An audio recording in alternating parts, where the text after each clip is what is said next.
Good evening, everybody, and welcome to Vaisnavi Charan's talk with a very esteemed speaker today. But before I actually introduce her to our guest, let me welcome you once again. Good evening and welcome to Mindful Trinity, and I'm your host Vaishnavi Charan.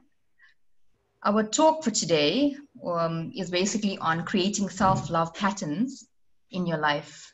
I think most of us have struggles with that, especially in this day and age where there's so much of a demanding lifestyle and we need to be in so many places at the same time. But anyway, we have a very awesome person that's going to be sharing insights and different means and ways of achieving that goal. So our guest for today is Marissa. Please forgive me, Marissa. Marissa Marsh. Okay, Marissa Marsh from the USA. Welcome, Marissa, and thank you so much for accepting our invite and just for being here, gracing us with your awesome presence. Well, thank you so much for having me. I'm super excited to share today. Awesome. So let me tell you a little bit about Marissa. When I got to know her through social media, I was like really wowed. And I'm sure you are also going to feel the same way after hearing from her today. So Marissa grew up in Birmingham in Alabama.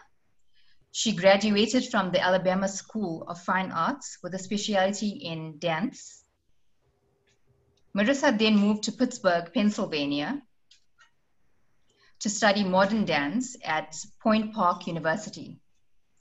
On her first day of university, Marissa injured herself in dance class. Medical imaging showed a dislocated great toe. We'll actually ask her more about that in a bit. And partially torn tendons.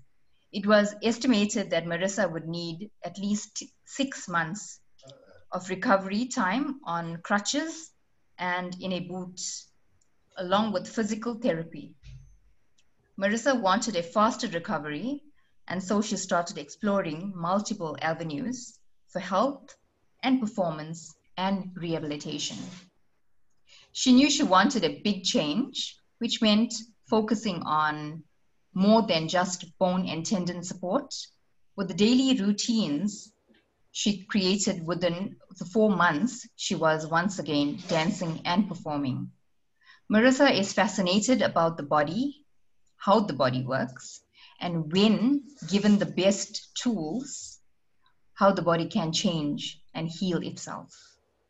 Her personal stories provide that passion behind research on the benefits of plant-based products and how removing everyday toxins can help the body perform at its optimal level.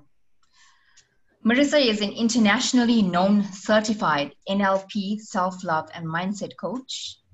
Her coaching is focused on creating daily routines within 4 pillars of health, and that consists of emotional, structural, nutritional, and environmental.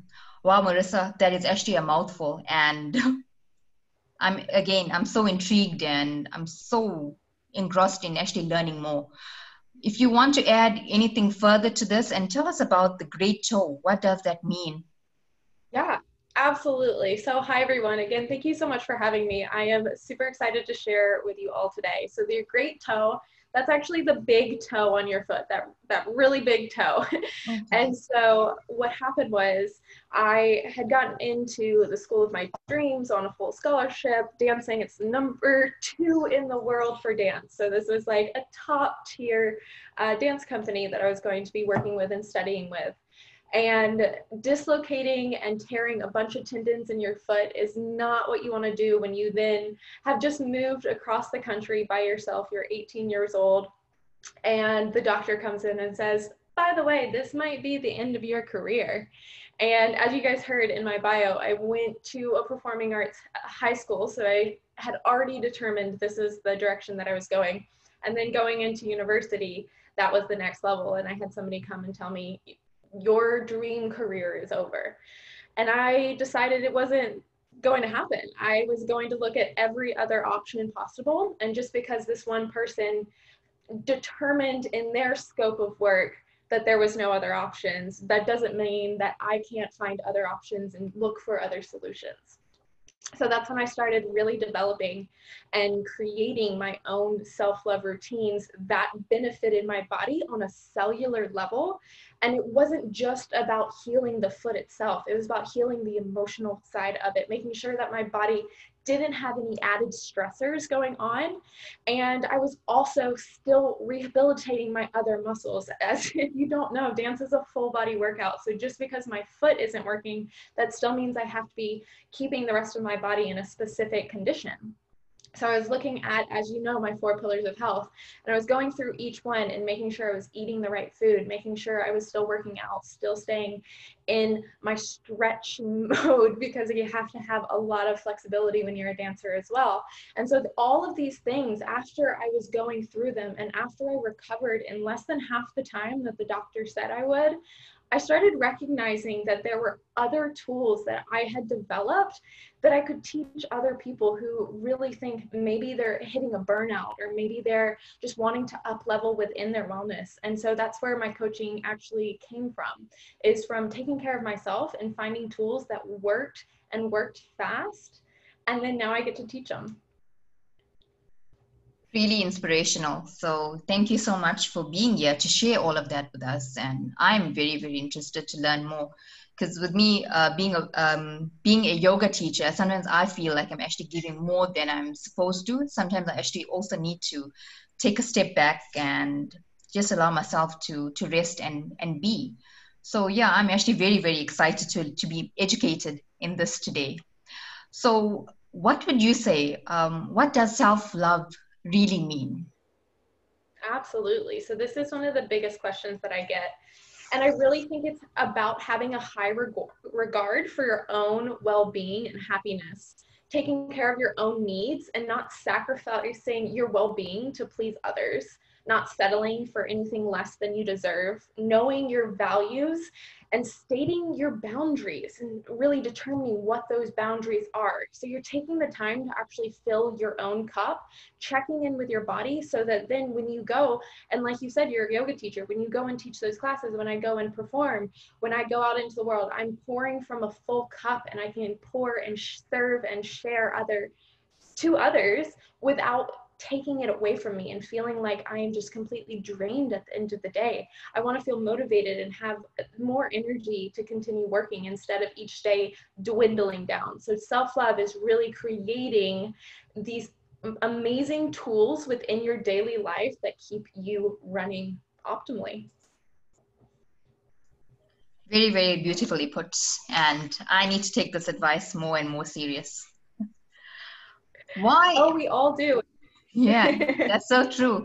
Yeah, thank you so much for enlightening me even more. And I'm sure everyone that's actually online, they also will agree with me. So guys, whoever's online, if you have any questions for Marissa, you can actually start typing it now. So at the end of our discussion, we can actually go on and basically try to answer them for you. And I'm sure Marissa will be more better at it because she's professionally trained in that with life experiences. So Marissa, why is self-love so important? Absolutely. So self-love is really, when we go to make a list of all of the things we love, we don't often mention ourselves. Have you ever thought of that? When we go and we're going, if somebody was like, oh, what are your favorite things? We often have a long list of things and it's not us. And so if it is us, we're usually lower on the list. When we really can't think of anything else, we're like, oh yeah, I do love myself. There's that one thing. So this is what creates the burnout in our everyday life. And burnout can look like several different things. It can look like not sleeping through the night. It can look like not wanting to get up out of bed because you don't have any motivation. It can look like just not feeling happy. And we're going to talk about this later, but happiness, it's an inside job. And so if we aren't taking the time, like I said before, to fill up our own cup, then we have nothing to pour out of. And we have nothing to pour out of, then we can't actually make it through our day. We're just trying to play catch up over and over again instead of being on top of all the things that we dream and desire to do. Oh, wow. Okay. Again, another wow moment for me. So, what does self-love consist of? So great question. So self-love can look different for everyone. I believe it must be a non-negotiable in our life. This means creating a routine that we pour into ourselves and into our body so that we can function optimally. Then we're setting those boundaries to actually do this every single day. So for example, a morning routine can be an act of self-love. Making your perfect cup of coffee, drinking water in the morning, having some real great whole vegetables. And it can be all of these different things. Maybe it's applying essential oils, maybe it's washing your face, maybe it's folding laundry. It's like I said, it can look different for everyone, but what it comes down to is us setting it up as a non-negotiable within our life, something that pours back into us and supports us so that then we can continue on with our day. So personally, I love doing my self-love non-negotiables in the morning. So I have a whole morning routine that I make sure I have time to do before I start taking care of the rest of the things. So before I start looking at the kitchen and realizing that I need to clean the dishes, before I open my emails, before I go through all my phone notifications, I have certain protocols that I go through so that I set myself up so that the day happens on my terms instead of me running and catching up because I'm exhausted from it.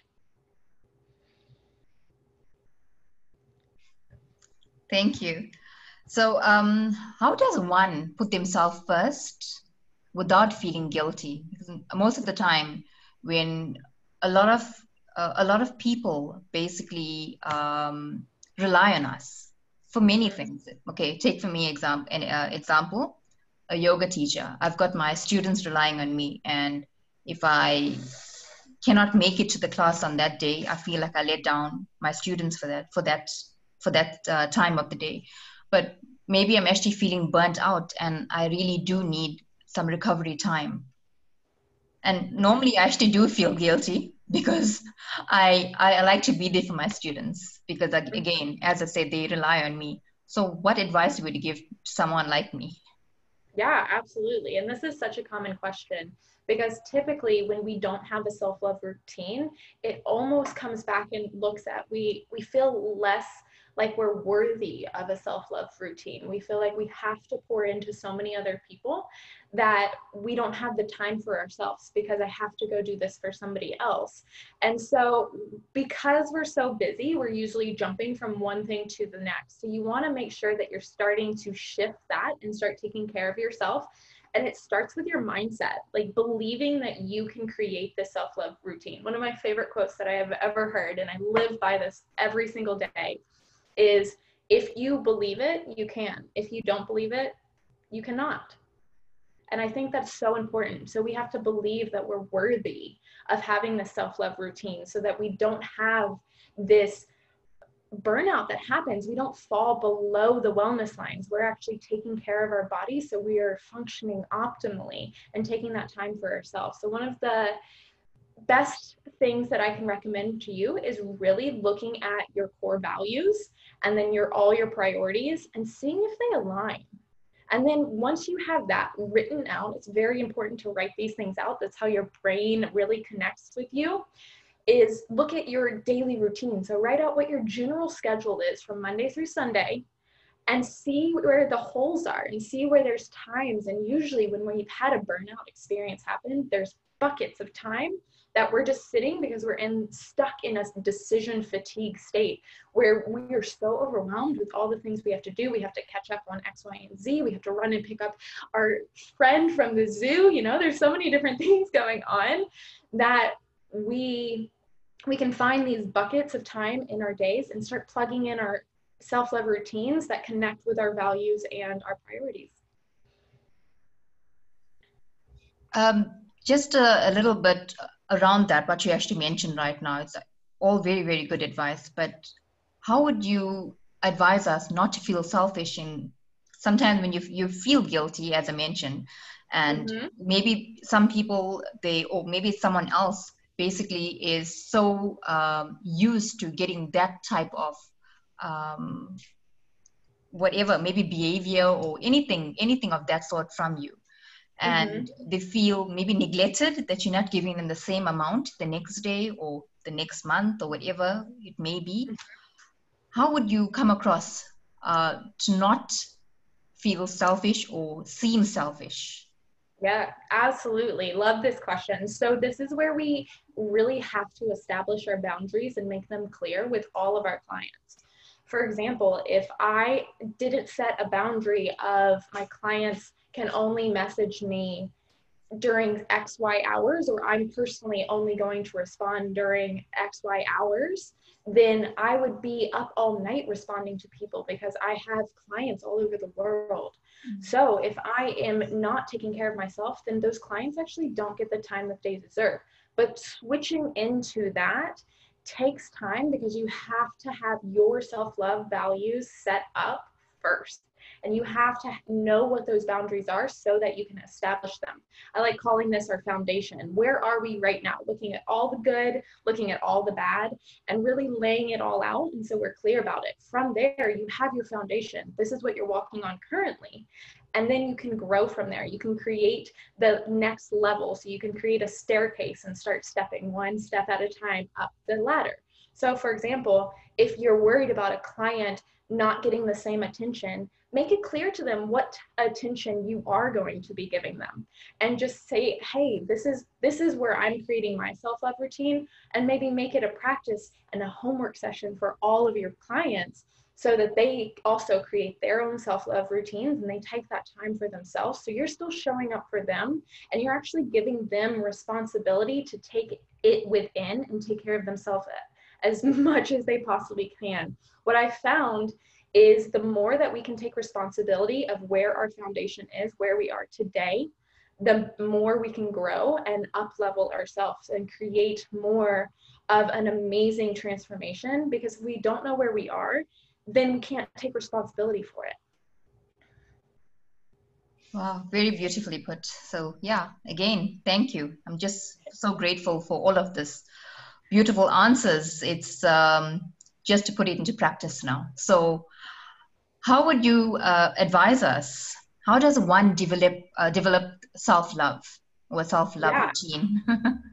Okay, so this was one of the things where I thought it had to be something huge and elaborate, and it was going to be this amazing thing that I stepped into, and I was going to walk out every morning with a flower crown tiara and a beautiful robe, and really it just looks like creating the happiness on the inside. So it's not these big elaborate things, it's more of these small things that add up to a big thing. So there's several ways to develop a self-love practice, but it really starts with creating the routine. So like we talked about before, looking at where your foundation is, looking at where you are right now, looking at where you want to go, and then listing those action steps that you can kind of bridge that gap. You can create the staircase to that next level, and then repeating those actions every day. And it usually takes about 66 days to set a routine in place where you aren't having to think about it every single day. So I have 3 of my favorite ways where you can develop a self-love routine that are super simple, and they actually don't take time away from your busy schedule, because I know we're all super busy, and that's one of the biggest things that I hear is I'm too busy to take care of myself. So I came up with 3 really simple ways that you can start really loving on yourself without taking time away from your day. You ready to hear them? Okay, so the first one, I like to call this my toothbrush dance party. So in the morning, we all brush our teeth in the morning. And so when we are brushing our teeth, usually we have our eyes closed. We're kind of hunched over. We're kind of just like not awake, really not here for the world. We're still in dream state. So instead of that, I want us to switch and maybe put on our favorite music in the morning, something that makes us smile. And if you're in a house where you have other people sleeping, put in some headphones so you can still have your music. And while you're brushing your teeth, have a dance party. So this music makes you want to move your shoulders around, move your hips around. The goal with this is to make yourself smile or giggle at yourself. Yeah, because once we do that, that actually triggers the brain to release the happy hormones inside of you, which sets your day up. You've already had a happiness started. It's already started for your day right in the morning. It's one of the first things you do. So that's what you can do every single morning, and already you're already brushing your teeth. So it's not like I'm asking you to do something different. It's already while you're brushing your teeth, you're just having a little dance party. So that's the first one. The second one, I like to call this delete, delete. And this one is really focused around your mindset and how you're talking to yourself. So a big thing with creating a self-love routine is actually watching what you're saying to yourself. We usually talk not so nice to ourselves, and we don't want other people to hear what's going on in our head. So anytime that you catch yourself saying something negative to yourself, I want you to say delete, delete, and then say the positive version. So, wow, I'm so stupid. Delete, delete. Wow, I need to learn a new way to do this. Yeah. So you can say delete, delete as you're like, nope, that is no longer what I believe. I'm creating a new belief within myself. And again, that's something that you can do within seconds, and you can continue that throughout your day. So you're constantly creating and telling yourself new positive things about yourself, which is leading up to my third thing. At the end of the day, when you're going to sleep, we want to create a gratitude practice. So when you lay your head down at night, typically we run through all the things that went bad, or our busy schedule the next day, or the things that we did not get done. I want us to stop doing that. What I want us to do is actually list the things that we're grateful for. So if you notice that you were saying the same thing over to yourself throughout the day that was negative, and you really needed to switch that, be grateful for your ability to switch that mindset. So be grateful for expanding your mind. Be grateful for the ability to heal while you're sleeping. Be grateful for the water that you drank that day. You know, simple things that aren't elaborate, things that happen throughout your day that make it a little bit better. Like, I'm currently drinking an amazing latte. I'm so grateful for this latte right now. So something simple that you can tell yourself at the end of the day, and just 3 things is all I ask that you do at the end of the night. So to recap those 3 self-love practices that don't take time away from your day, you have a toothbrush dance party in the morning. Throughout your day, you're doing your delete, delete and saying the positive. And then the third one is you have a gratitude practice where you list 3 things once your head hits the pillow. And so with doing these things, you're actually shifting how your body functions from a negative mindset to a positive mindset, which then helps the self-love practice stay in place, because your self-worth is rising because you're loving on yourself. And then at the end of this, once you're doing this every single day, when somebody asks you, what's something you love? You can say, I'm very grateful that I love myself. And it doesn't feel weird. It feels like you're coming home, like you're warm inside and happy. And it's an inside thing. It's not something from the outside. It's nothing big and elaborate. It's something you did for yourself. Absolutely awesome. I'm just so, I can't find the word in my dictionary. I need to look at it right now. I'm just so grateful for this. And you know what, with the whole gratitude thing, I'm sure you maybe heard of the book called The Magic by, I think it's Rhonda Byrne. Okay. So she basically got a 28-day gratitude practice. And the magic of gratitude, well, the magic comes from gratitude. And I've been practicing, each time that I practiced it, I saw magic happen. With me coming into contact with you and the rest of the women this month, it's also magical. And I'm very grateful for that. So just to recap everything that we discussed in our talk or discussion, you mentioned taking care of your needs, setting boundaries, pouring from a full cup instead of an empty cup. Also non-negotiable stuff is like creating a routine. A morning routine is absolutely essential. Also the shift of the mindset, creating a positive mindset.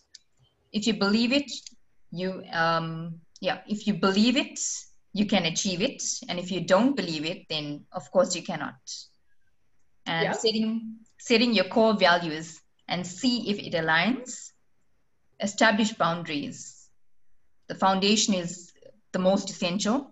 Once you actually have your boundaries set, your foundation set, everything else basically takes position. And taking responsibility for everything that you do and you say, because all of that adds value to who you really are. Again, creating the routine. So you said basically the three things: favorite music, dance party with brushing your teeth in the morning, starting your day with a smile. Watching what you say to yourself, and if you say anything negative, delete instantly and do a mind shift, so something more positive. Yes. And creating a gratitude practice. And again, with the entire mindset and the mind shift into positivity.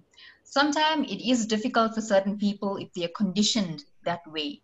So it's just work in progress. And I'm sure you would also agree with me. They should not be hard on themselves, because it's like teaching a baby how to walk, and they are taking baby steps all over again. Absolutely, absolutely. I completely agree. And it's interesting that you use that example. I use the example of learning how to ride a bike. You don't jump on a bike and immediately know how to do it. You have to practice. You have to fall a few times. Yes. You have to get back on it. You have to be like, no, I really know it. And then you teach yourself, and you have this fun, new, exciting thing to do. So the biggest transformation that I find with all of my clients who go through this protocol and just start creating the self-love routine is they find they have more time to do things they love, because they're not feeling like they have the whole weight of the world on their shoulders, holding them down and holding them back of all the things that they could be doing, or the negative things that they didn't knock off their to-do list, or all of the other people that they have to help. They have the time to take care of themselves, which gives the time and energy into their body so that they can accomplish all those things in a more routine way, so you're not overwhelmed and burn out, and you can do more. Thanks so much for that. Also, do you have any tools to share with us? Sure. So one of the biggest tools that I would say needs to be in everyone's toolbox is to be drinking so much water. If we're not having water in us, then our body it's like a raisin. It's like you have your grape and then it turns into a raisin. And if you're not drinking enough water, your body doesn't have the energy to actually function. So I recommend everyone look at their body weight, divide it in half, and then have that amount of ounces. I don't know if you use ounces over there. No, I think ours is actually liters. Okay. Yeah. I'll convert it. Yes, that'd be great. So you take it's that in ounces. So usually I have about 3 of these big mason jars full of water every single day. And I'm making sure, and that's if I'm not working out. Of course, if you're working out, you have to have extra water. But that would be one of my favorite tools to use. The second tool that I would remind you of is your mind is a muscle. So if it's a muscle, we have to condition it and work with it. And these are things that you can just think about when you're expanding your mind. Instead of like putting things in a box, we want to expand, because once we expand and we grow that muscle, then it can continue to move and grow. So those would be my top 2 recommendations that you work with. My third one that I really, really love is the use of essential oils. The brain uses your scent of smell completely differently than anything else. The use of essential oils actually helps your body faster than light and sound. You can actually use them. So for example, when you're walking by maybe a movie theater and you smell popcorn, you have a memory that immediately pops up with popcorn, right? Maybe it's when you were a kid, you went to the movies and you got some popcorn and you watched this awesome movie. So that actually triggers your memory, because the scent of smell actually goes into your brain, and you can start creating memory patterns with this. So if you're looking to switch your mindset, you can start creating a self-love routine around positivity and connect it with an essential oil to remind your brain, hey, we're shifting into the positive now. So along with the delete, you can take a smell of an essential oil and it will trigger your brain to have that memory and stay in the positive. Very interesting. So I actually have, yeah, sorry, you want to say something? Nope, you're Okay. good. Okay, I think we are all are very excited about these topics. And again, it's something that all of us should be talking about more, but not all of us have these opportunities to discuss this. And now with this old COVID, I took it as a blessing because it pushed me to this direction of going online and getting all of these phenomenal women from around the world coming onto this platform to share their knowledge with myself and whoever that's on my social platforms. Yeah, and again, I'm grateful for that. Yes, it's been quite magical how we can connect with so many people. Yeah. Uh, I also take it as a gift because I have been able to connect with so many different people, and it's put me on such an amazing journey to go more online and talk to people and do stuff like this. So it's definitely a gift. Good. Yes. Again, I agree. So I actually have someone on Facebook asking a question. Okay. So her name is Bhakti. Bhakti asks, I must be honest, I don't think I know how to love myself. I am my worst enemy. Bad habits, bad cycles turn into a way of life. So she asked that, and then she comments again and she asks, how do you even break the cycle of never making time for yourself? Yeah, and so that's where I would plug in those 3 self-love practices that I mentioned before, because it doesn't take time away from yourself. So it's actually just plugging it in your already daily routine. So if you can start shifting things like that. So for example, another one is if you have a long car ride or even a 10-minute car ride, what can you do in that? Maybe you listen to a podcast that really lifts your spirits. You have a singing session where you put on your favorite music and you just blast it and sing out your heart, and taking those little shifts and starting to do them every day. Like I said before, it takes almost 66 days to establish a routine in our brain where we don't have to remind ourselves of it. So if we do these things for 66 days, that's almost 3 months. It's a little over 3 months, right? Yeah. So if we do these things for about 3 months and then revisit, where's my foundation? What are my core values? What are my priorities? What are my responsibilities? And is this working towards the goal that I'm going towards? So what is that goal? Maybe asking yourself, what is something that you're working towards?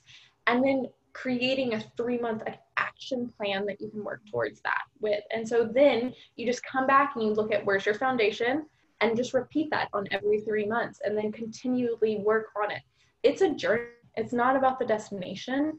It's about how you take one baby step at a time, how you build your staircase, how you get on that bike again, even after you fell off. And we all have those times where we all fall off the tracks, you know? I truly believe that everything happens for a reason. And on top of that, I believe that we have to have those lows to remind us of what the highs are like.